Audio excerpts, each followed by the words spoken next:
Well, the wise Governor Gavin Newsom's promise to Trump-proof California law may have met its first test. Trump is vowing to eliminate the $7,500 federal EV tax credit passed under the Biden administration.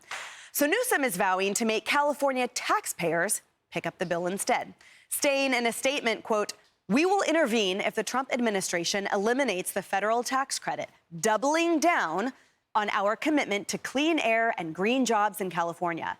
We're not turning back on a clean transportation future. We're going to make it more affordable for people to drive vehicles that don't pollute." But not all EVs apparently will make the cut. The California version of the tax credit is reportedly expected to exclude Elon Musk's Tesla vehicles. And people are scratching their heads wondering how California can even afford Newsom's plan. The state is facing a $2 billion budget deficit.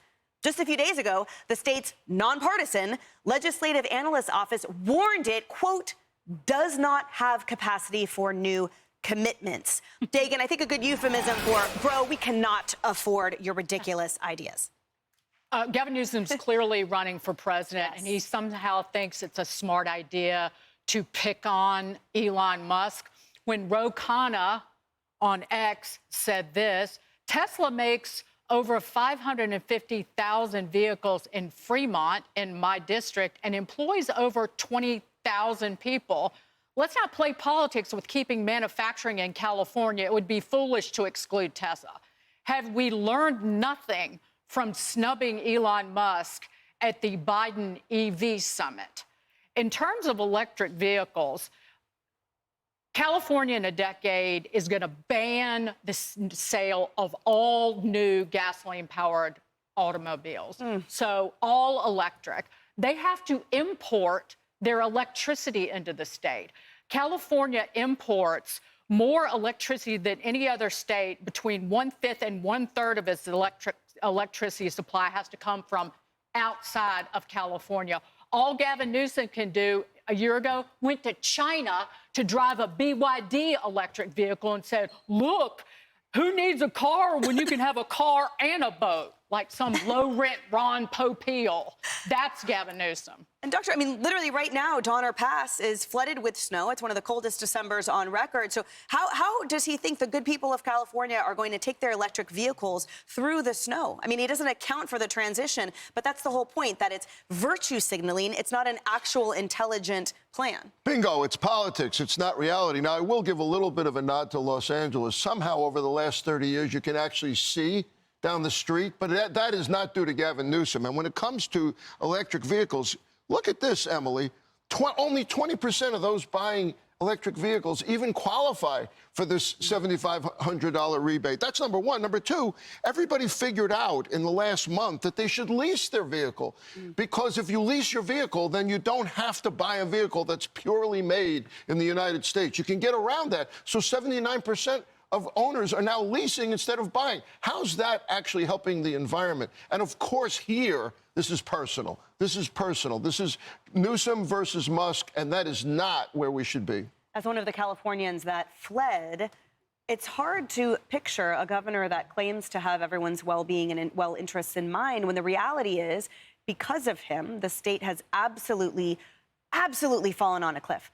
And his running for president with these empty campaign promises, I mean, everyone sees through it. Californians are suffering right now under this person's watch. Why does he keep doing this, Leslie?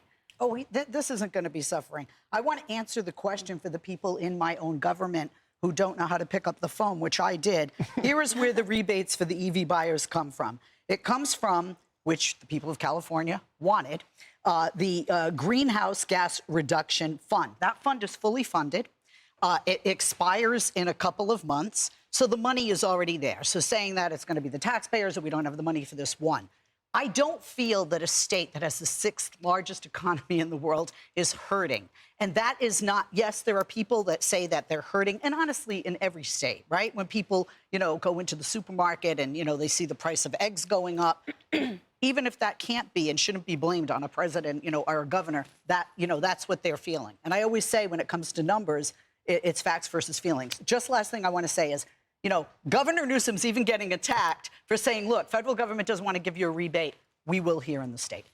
But, Kaylee, the state is $2 billion in debt, and the nonpartisan legislative analyst in the comptroller's office said specifically, we actually can't afford this. So those are the facts against the landscape that Governor Newsom is combing his hair and running for office. I mean, I love you, Leslie, but the only statement I agree love you, with... Bob. You know, but negates everything you say before. But the only statement I agree with that you said is I agree with facts, not feelings, and I believe in numbers. I do too. And the National Association of Realtors found that 87,000 professionals left the state of California in the last 3 months. That's according to the Washington Examiner. They did a fantastic report on this.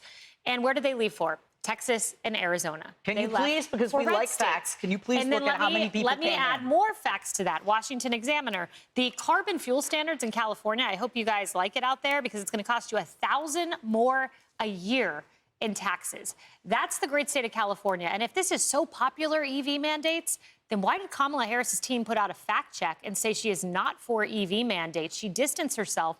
She ran like a crazy person away from it because it was unpopular in the election. And yet she still lost. So Gavin Newsom, I guess take a page from Kamala. She didn't win, but at least she had the courage to run away from EV mandates. And the smog went away in L.A. because of catalytic converters. That's true. I was going to say that. And by the way, you didn't even mention housing and homeless problems in California. Where were the homeless encampments? And smog checks. Smog checks, Senator. Hey everyone, I'm Emily Campagno. Catch me and my co-hosts Harris Faulkner and Kaylee McEnany on Outnumbered every weekday at 12 p.m. Eastern, or set your DVR. Also, don't forget to subscribe to the Fox News YouTube page for daily highlights.